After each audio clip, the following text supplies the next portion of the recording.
Good day, everyone, and welcome to Home at the Hollow. My name is Glennis, and welcome to my kitchen. Thank you so much for joining me today. Today's recipe is one that is quick, easy, and very healthy. It is a copycat recipe for broccoli cheddar soup. So easy, so quick. It's delicious. This is what was my dinner last night, and it was so extraordinary. I am going to recommend one thing. I recommend you double the recipe. It's just that good. And without further ado, copycat broccoli cheddar soup. I'm going to start my soup with a couple of tablespoons of butter. I'm heating my saucepan, a couple of tablespoons of extra virgin olive oil.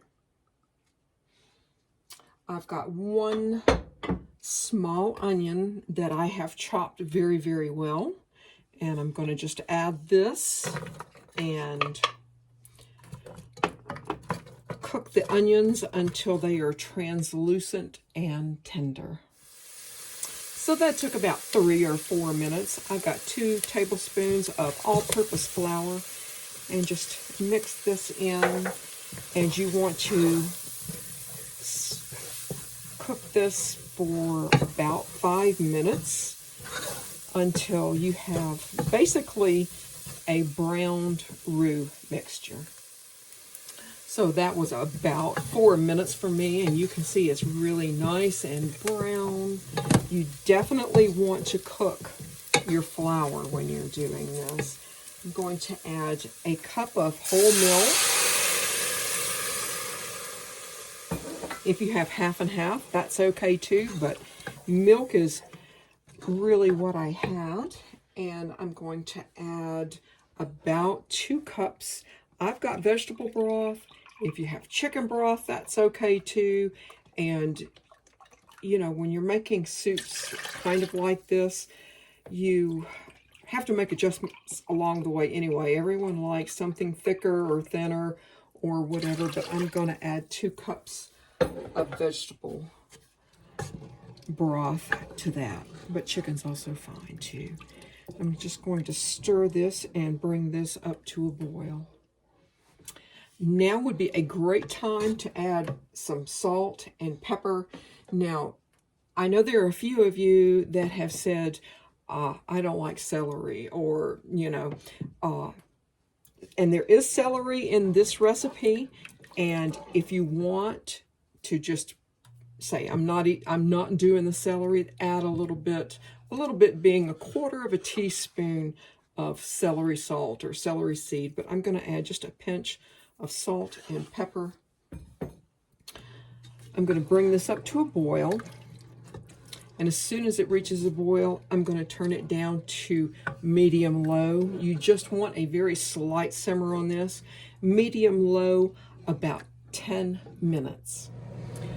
So I've allowed this to simmer for about 10 minutes, and that's, I think, where we are there. I'm really happy with that, how it looks. And yes, I did stir and, you know, just to make sure it wasn't sticking, but I did want to put a good cook on it. I've got 1 carrot and 2 small stalks of celery, and again, I've already told y'all about the celery. If you don't like the texture, just put some celery salt or celery seed in your recipe, and then that would be okay. But celery and carrots, and I've got a healthy 3 cups of broccoli, and I have cut this into pieces to where I think you should be able to, you know, a bite-sized piece. And what I'm going to do is I'm going to put mine on medium-low and cover this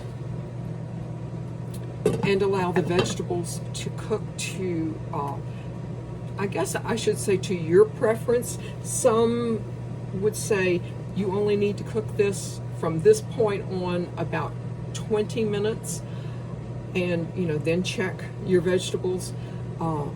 Me, I like to go with soups and stews, things like that. I like to go low and slow, so more than likely this is going to cook for on medium-low, another hour. I'm going to put some cornbread in the oven to go with, and we'll see y'all back then. And I wanted to add, now, if you're going to kind of go with what I've been doing, low and slow, let it, medium low for another hour or so, I always have some extra broth or stock, whatever it is that you're using, vegetable, chicken. I always have a little bit on standby because everyone likes their soup, stews at different consistencies. So if I think that this is too thick, or maybe I've added too many vegetables, if I think it's too thick, I'm definitely going to be adding some more of my broth. So I've allowed this to cook about 40 minutes longer. And I think you can see all I have to do now before I serve is add a cup of shredded cheddar. I'm going to give this a good stir, and then I'm going to serve this up. This looks so good, and we know exactly what's in it. I hope that you give this recipe a try. This looks so good, y'all. And I hope that you join me here again, home at the Hollow. Goodbye, y'all.